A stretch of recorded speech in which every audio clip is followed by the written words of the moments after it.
Bonjour Joël, ici ton père. Aujourd'hui, je t'explique comment on change des plaquettes de frein après un vélo de montagne. Je t'avertis, il va y avoir de la sueur. Je suis présentement dans le garage de mon ami Kyle Brésil. Il fait environ 95 degrés. Deux choses importantes. Un, ne jamais peser sur le frein pendant l'opération. Sinon, si tu le fais, tu vas vider ton huile des freins, puis ça va te coûter un bon 35 à 40 $ pour faire réparer ça dans un garage. Deuxième chose, utiliser des clés Allen métriques. Très important. Je t'ai donné 2 sets. Les couleurs, c'est pas pour faire de la décoration, c'est pour indiquer que un c'est métrique puis que l'autre c'est américain. Aussi, prendre une petite gorgée d'eau, c'est important de bien s'hydrater. Prochaine étape, on enlève le frein. On va à l'inverse des aiguilles d'une montre. Il y a 2 vis enlevées. On les voit pas. OK, on les voit. On enlève la deuxième.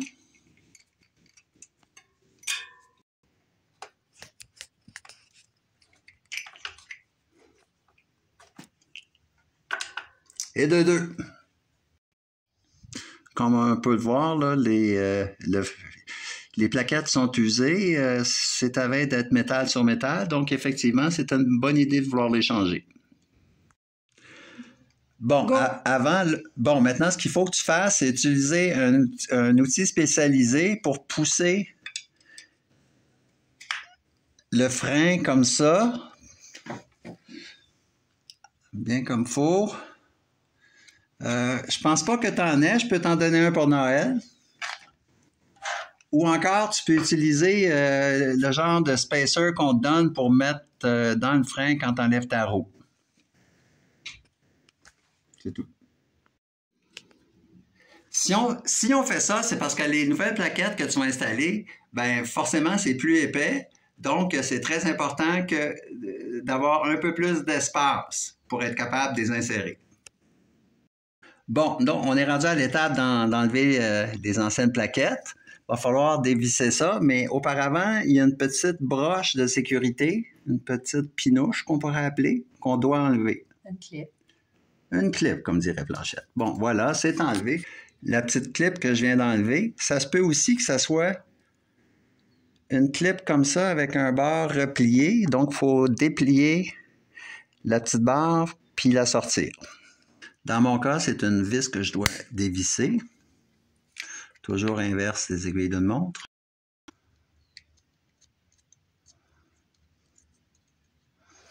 Et voilà.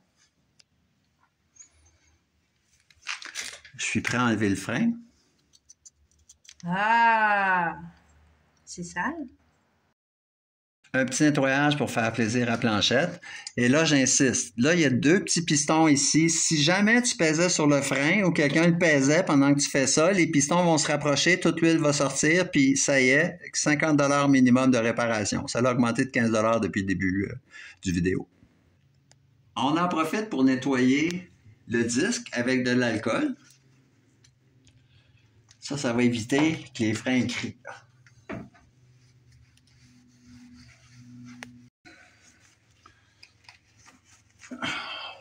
On pourra recommencer l'opération au besoin. On voit que c'est encore sale. Go. Donc, les 2 plaquettes, plus le support qui joue le rôle de ressort pour maintenir les 2 plaquettes distancées. Donc, voilà, comme ça. Donc, c'est comme ça que ça va.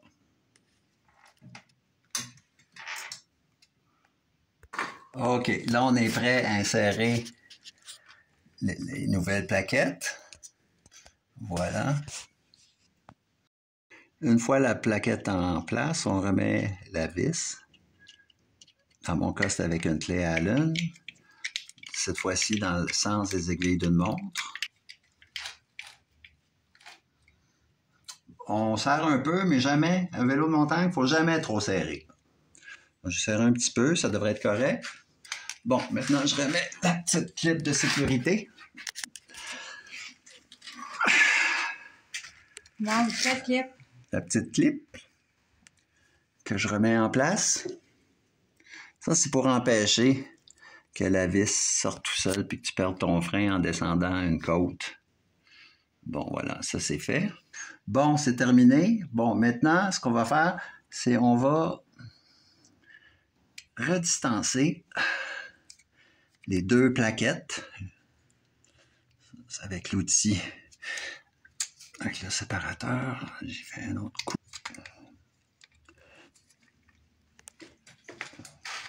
OK, arrête. Go. Bon, OK, là, je vais utiliser le backhand que je vais te donner pour Noël encore. Pour être certain que les deux plaquettes sont distancées, parce que comme tu sais, il n'y a pas... Ici, tu vois qu'il n'y a pas beaucoup d'espace, là, puis c'est quand même... tu as l'épaisseur du disque à tenir compte, là, donc c'est assez serré tout ça, là. C'est bon.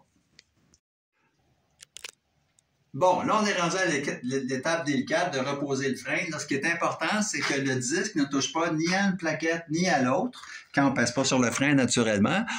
Sinon, on va entendre un bruit continuel. Puis ça, c'est très énervant. C'est comme une belle-mère qui parle tout le temps.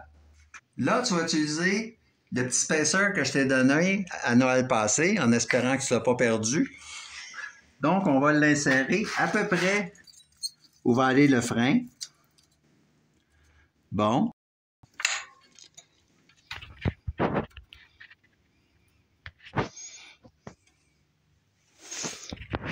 On remet les deux vis. On y va avec les mains au début.